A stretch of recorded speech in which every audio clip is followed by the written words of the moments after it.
Assalamu alaikum children.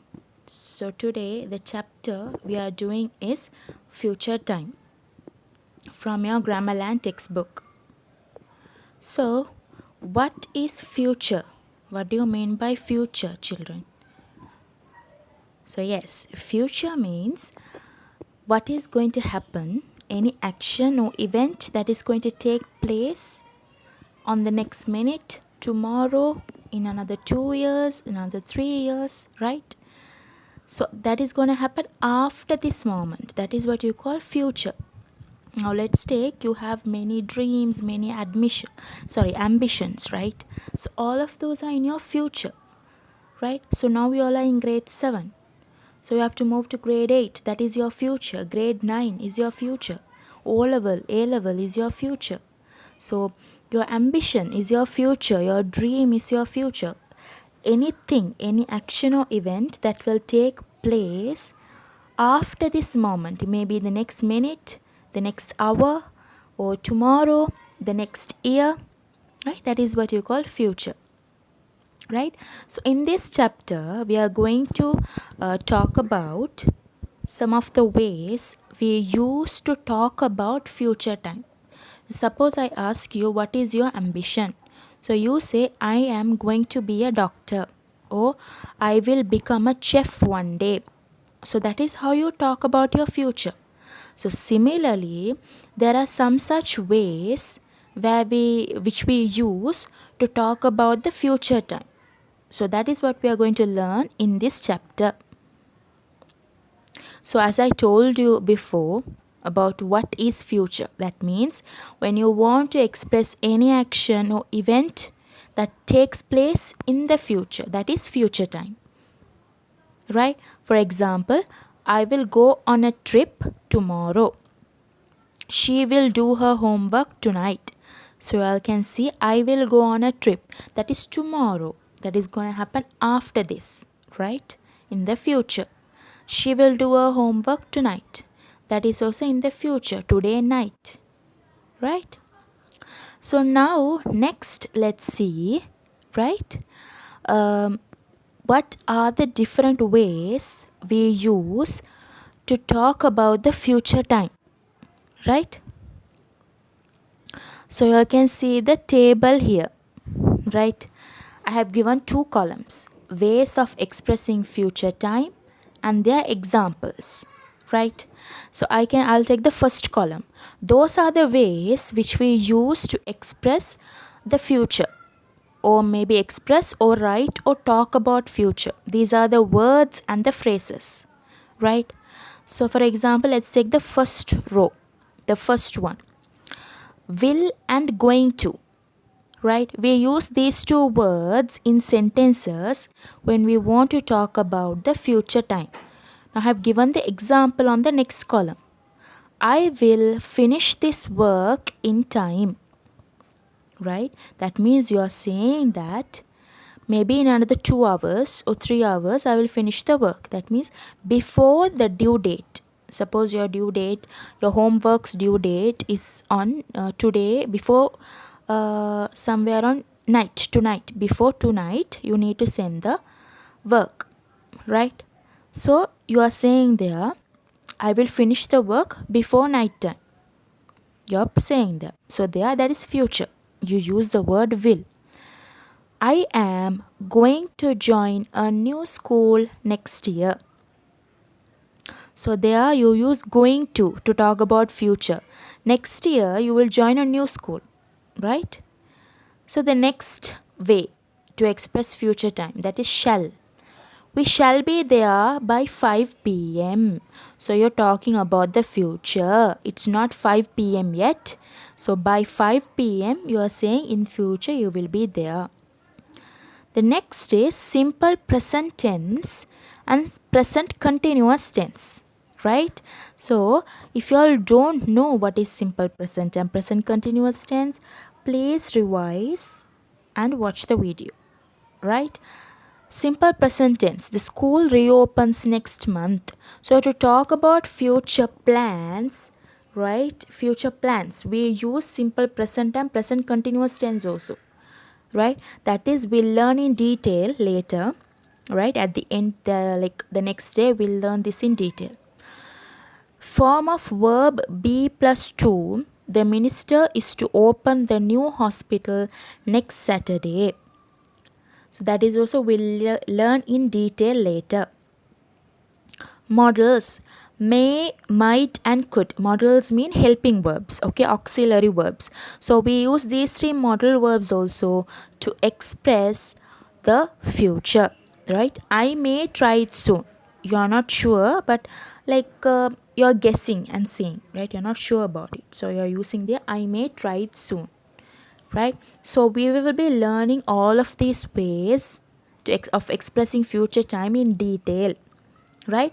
So first, let's see where we use will and where we use shall, and then the differences and how to identify the place where we put will and the place where we use shall, right?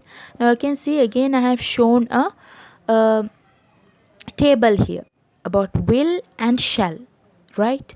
So if you take will, in will there are 6 uses. There are 6 situations or uses where we use the word will in future time, right?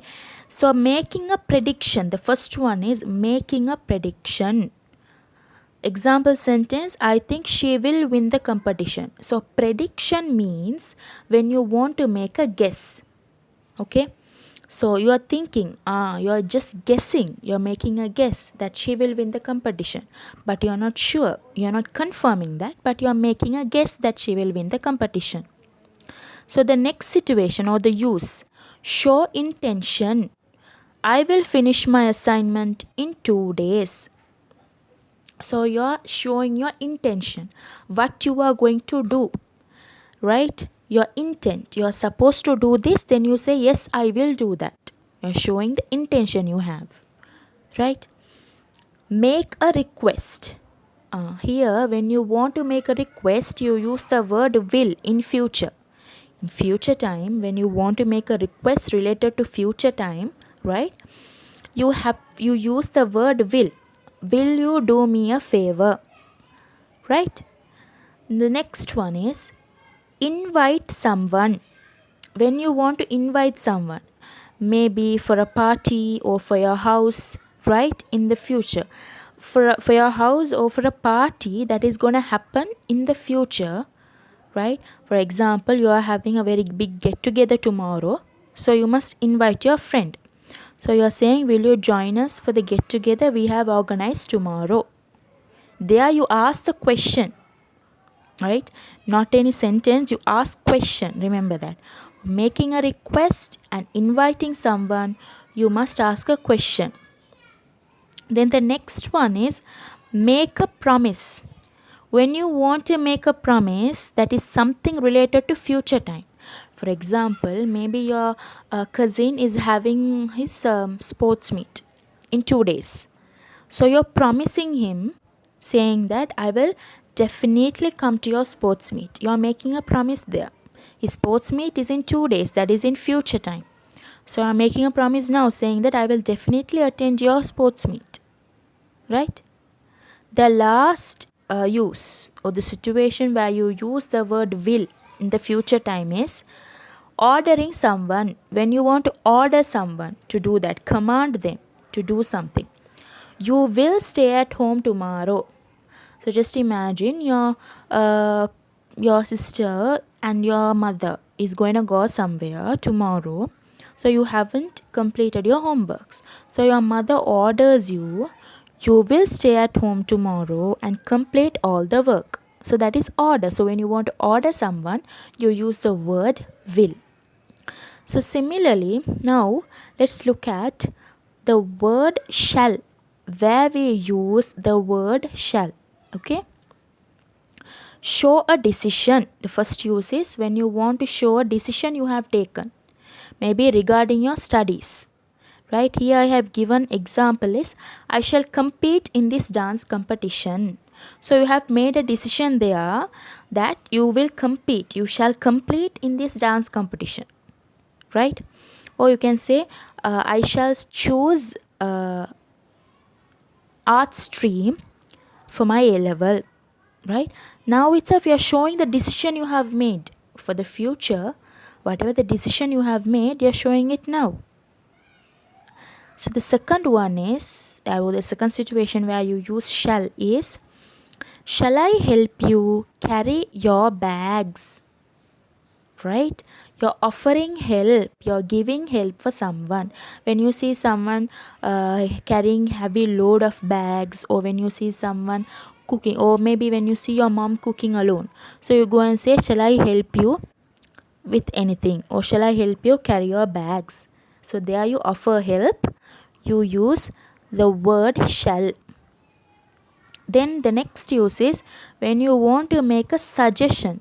You're suggesting something, giving your ideas. Just imagine you're having a group discussion regarding the sports meet you're having recent times, maybe next month. So there you're suggesting, shall we invite this person as our chief guest? Or shall we give a different color code for all the houses? So you're putting your ideas, your suggestions. So there you use the word shall.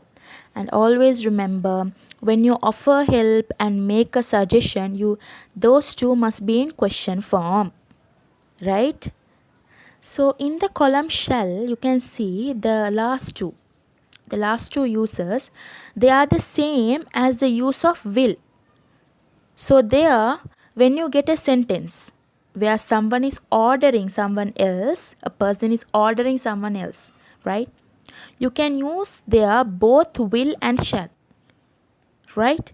That those are similarities between will and shall. So if you want to identify the differences, you need to only remember the first few uses, right? In the column will, the first 4 uses, and in the column shall, the first 3, right? So using those only, you are going to identify for which sentence shall will come and for which sentence will, the word will come, right? So for this, later at the end of this lesson, I would give some exercises and complete it with y'all. But for now, this is all I'm going to explain to you about will and shall, right? What you need to do is you just need to remember the uses of the word will and the uses of the word shall.